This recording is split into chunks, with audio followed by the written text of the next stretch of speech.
নবী করিম সাল্লাল্লাহু আলাইহি ওয়াসাল্লামের দরবারে হযরত আয়েশা সিদ্দিকা রাদিয়াল্লাহু তাআলা আনহা আরজ করলেন, হুজুর, যদি আমি বুঝে ফেলি যে আজকের রাত কদরের রাত, যদি আমি অনুমান করতে পারি যে এই রাত লাইলাতুল কদর, ওই রাতে আমি কোন দোয়া পড়ব, আল্লাহর কাছে কি চাইবো, কি দোয়া ফরিয়াদ করব, আমার প্যারা রাসূল সাল্লাল্লাহু আলাইহি ওয়াসাল্লাম বললেন, কুল ইয়া আয়েশা, তুমি বলবে আল্লাহুম্মা ইন্নাকা আফুউন তুহিব্বুল আফওয়া ফাআফু আন্নি, হে আল্লাহ তুমি ক্ষমা করা পছন্দ করো।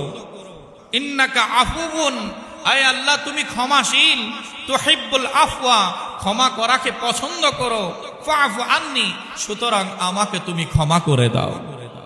এই দোয়া আয়েশা তুমি করবে।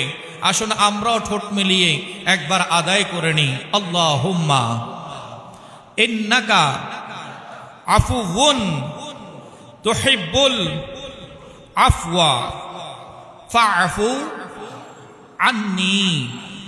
এই দোয়া কদরের রজনীতে বেশি বেশি করবেন।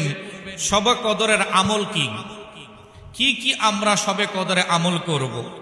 প্রথম কথা হচ্ছে নফল নামাজ আদায় করব, তাহিয়াতুল ওযুর নামাজ, দুখুলুল মসজিদ, সালাতুল আওয়াবিন, তাহাজ্জুদ, সালাতুত তাসবিহ, তাওবার নামাজ, সালাতুল হাজাত, সালাতুল শুকর এবং অন্যান্য নফল ইত্যাদি নামাজ এই রজনীতে আমরা বিশেষভাবে আদায় করব। সবাই বলি আলহামদুলিল্লাহ।